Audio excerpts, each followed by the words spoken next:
जरांगेंनी हिणवलं, एकट्या परळी आष्टींनी वारं फिरवलं. नमस्कार मित्रांनो, माझं नाव गोपाल काळे आणि तुम्ही बघत आहात सेकंड ओपिनियन. 8 दिवसाआधी मी हा व्हिडिओ बनवला होता की जरांगेंनी हिणवलं आणि एकट्या परळी आणि आष्टीने वारं फिरवलं. नक्कीच मित्रांनो, एक्झिट पोल यामध्ये हे शेवटचे निकाल नसून बट एक्झिट पोल आले आहेत. त्यामध्ये पंकजाताई ह्या बीड मतदारसंघातून विजयी होताना दिसत आहेत. बीड मतदारसंघातील पंकजाताई यांचा विजय हा बजरंग बाप्पा सोनवणे यांचा पराभव नसून तो शरद पवार आणि मनोज जरांगे पाटील यांनी केलेल्या जातीयवादाचा परिणाम आहे. यांनी केलेल्या जातीयवादाचा हा परिणाम आहे. परत सांगतोय, मराठा आरक्षणासाठी आम्ही समर्थकच आहोत. मराठा आरक्षण हे मिळायलाच हवं. पण ज्या मराठ्यांनी तुम्हाला सपोर्ट केला आणि मोठं नेता बनवलं, त्या सपोर्टचा वापर एका विशिष्ट व्यक्तीसाठी करणं, त्याच्या हस्तकाप्रमाणे वापर करणं, हे मनोज जरांगे पाटलांना चुकलं आणि हे चूक त्यांनी परळी इथे, बीड इथे दाखवली. पंकजाताई मुंडे यांच्या विरोधात ओपन प्रचार केला. 5 पिढ्यापर्यंत जाण्याचा प्रयत्न केला. लोकांच्या जाती काढण्याचा प्रयत्न केला. हे आहेत किती यांना दाखवून देऊ, येणाऱ्या 5 पिढ्यापर्यंत उभे राहतील नाही असं यांना पाडा, एवढा प्रचार केल्यानंतर सुद्धा एक्झिट पोलमध्ये पंकजाताई आज जिंकत आहेत. पंकजाताई ह्या 4 जूनला सुद्धा जिंकणार आहेत. मित्रांनो, खूप डिफिकल्ट असतं. म्हणजे मी सुजय दादाबद्दल पण व्हिडिओ बनवला आणि सुजय दादा जरी एक्झिट पोलमध्ये दाखवत असतील तरी सुजय दादा कसे जिंकू शकतील हे मी तुम्हाला परत सांगेल. पण आज विषय आहे पंकजाताईचा. खूप डिफिकल्ट याच्यामुळे असतं की लोकांच्या भावना काय आहेत, लोकांचे मूड काय आहेत हे जाणून घेणं. प्रत्येक विधानसभा, प्रत्येक मतदारसंघ, ग्रामपंचायत, प्रत्येक बाबतीतले मुद्दे हे वेगवेगळे असतात. कोणते लोक कोणत्या गोष्टीवर नाराज असतात. अँटी इन्कम्बन्सी असते. तिथे मुंडे परिवारचं पहिल्यापासून एक वर्चस्व राहिलेलं आहे. पहिले स्वर्गवासी गोपीनाथराव मुंडे हे निवडून यायचे, त्यानंतर प्रीतमताई मुंडे हे निवडून यायच्या, आता पंकजा मुंडे. त्यामुळे एक फटिक फॅक्टर पण आलेला असतो. तो फटिक फॅक्टर खरंच मित्रांनो आला होता. जेव्हा निवडणूक सुरू झाली तेव्हा ही निवडणूक पंकजाताई मुंडेंसाठी खूप सुकर वाटत होती.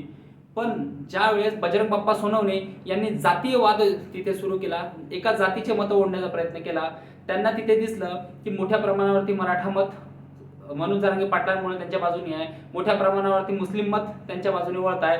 तेव्हा त्यांनी जो जातीवाद सुरू केला, शरद पवारांनी शेवटच्या सांगत्या सभेला जात काढली की हलक्या जातीच्या लोकांना आम्ही उत्तरं देत नाही. त्यावेळेस जसे मनोज जरांगे पाटलांनी हिणवलं की ते आहेत तरी किती, मराठीला दाखवून देतील, परत त्यांना असं पाडा की 5 पिढ्या त्यांच्या याद राहतील. मनोज जरांगे पाटील साहेब, तुम्ही न्यूट्रल होते, सगळे तुमच्याकडे न्यूट्रल होते, तोपर्यंत तुमचा सगळ्या समाजांच्या लोकांमध्ये आदर होता. पण ज्यावेळेस तुम्ही उघड बाजू घेतली, उघड बाजू म्हणजे काय, तर तुम्ही लोकांना सांगितलं की यांना पाडा म्हणजे कोणाला निवडून द्या हे नाही सांगितलं. यांना पाडा म्हणजे काय, तर समोरचा व्यक्ती आपोआप जिंकेल. तर तुम्ही उघड जी महाविकास आघाडीची बाजू महाराष्ट्रामध्ये घेतली, एका समाजाचं नेतृत्व तुमच्यामध्ये आलं होतं, त्या समाजाला तुम्ही एकाच्या वळणीला बांधण्याचा प्रयत्न केला आणि ते कोण हे सांगण्याचं काम नाही. कोणाच्या नावावरून तुम्ही हा महाराष्ट्रामध्ये उद्वंड फैलवण्याचा प्रयत्न केला किंवा कोणाच्या सांगण्यावरून तुम्ही हे सगळं करत आहात हे लोकांपासून आता लपलेलं नाही. हे सोशल मीडियामध्ये पण आहे की कशा प्रकारे तुम्ही प्रचार बजरंग बाप्पा सोनवण्याचा केला, कशा प्रकारे तुम्ही मोठ्या साहेबांचा ऐकून कशा प्रकारे तुम्ही जातीय तिढा महाराष्ट्रामध्ये निर्माण करण्याचा प्रयत्न केला. तर ह्या सगळ्या गोष्टी झाल्या. तर मित्रांनो, सांगण्याचं तात्पर्य हेच की असत्य हे कितीही रेटून बोललं तरी ते असत्यच असतं, सत्य नसतं. ज्या प्रकारे, आणि क्रेडिट मी परत एकदा सांगतो, मी याच्या आधी पण बोललो होतो की पंकजाताई यांनी मनोज जरांगे पाटलांना धन्यवाद द्यावं, कारण की त्यांच्यामुळे आज पंकजाताई जिंकत आहेत.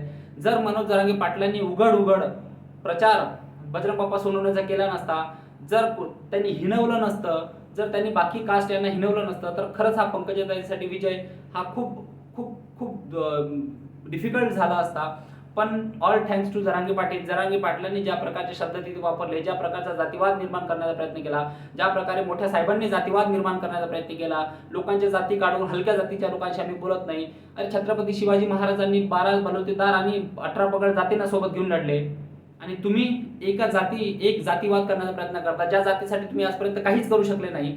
4 वेळेस मुख्यमंत्री असताना, 2 वेळेस तुम्ही केंद्रीय मंत्री असताना, डिफेन्स मिनिस्टर असताना, केंद्रामध्ये सत्ता, राज्यामध्ये सत्ता असताना तुम्ही आजपर्यंत मराठा समाजाला आरक्षण पण नाही देऊ शकले.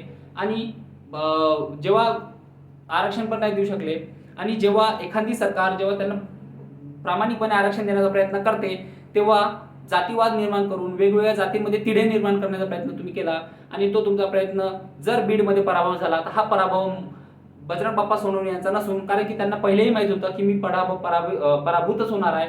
त्यांची मजल ही फक्त माजलगाव विधानसभेपुरती आहे, की त्यांना माहिती आहे की मला माजलगाव विधानसभा ही निवडायची आहे. पण लोकसभेला जर आलो तर एकदम छान, नाही आलो तर माजलगाव आहेच.